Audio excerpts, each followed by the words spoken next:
భద్రాద్రి కొత్తగూడెం జిల్లా మణుగురు మండలం తొగ్గూడెం గ్రామంలో రెడ్డి సంక్షేమ సమైక్య ఆధ్వర్యంలో 14వ వనభోజన కార్యక్రమాన్ని నిర్వహించారు. ఈ కార్యక్రమానికి ముఖ్య అతిథులుగా పినపాక నియోజకవర్గం ఎమ్మెల్యే పాయం వెంకటేశ్వర్లు, అమ్మా న్యూస్ ఛానల్ సీఈఓ కంది రామచంద్రారెడ్డి, బీజేపీ రాష్ట్ర అధికార ప్రతినిధి రాణి రుద్రమరెడ్డి, రెడ్డి సంఘాల అధ్యక్షులు శ్రీనివాస్ రెడ్డి హాజరయ్యారు. ఈ కార్యక్రమాన్ని జ్యోతి ప్రజ్వలన చేసి వారు ప్రారంభించారు. రెడ్డి సంక్షేమ సమైక్య ఆధ్వర్యంలో ముఖ్య అతిథులను సన్మానించారు. ప్రతి కుటుంబంలో కూడా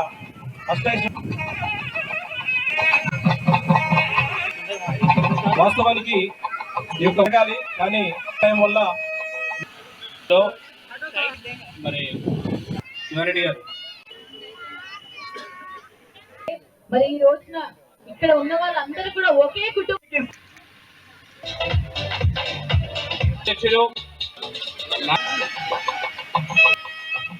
మీదుగా ఒక చిరు సన్మాన కార్యక్రమం రైతు బిడ్డకి గుర్తుండేది ఒక నటుమే. సో మరి thank you so much.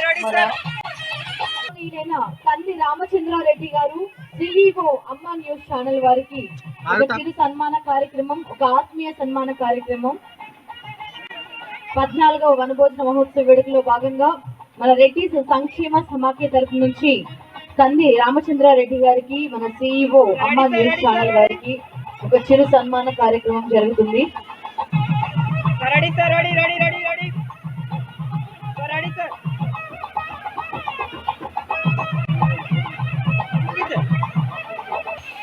Sambasiva Reddy గారి సన్మానం ఉంటుంది. అంటే మన సాంబశివారెడ్డి గారికి చిరు సన్మాన కార్యక్రమం.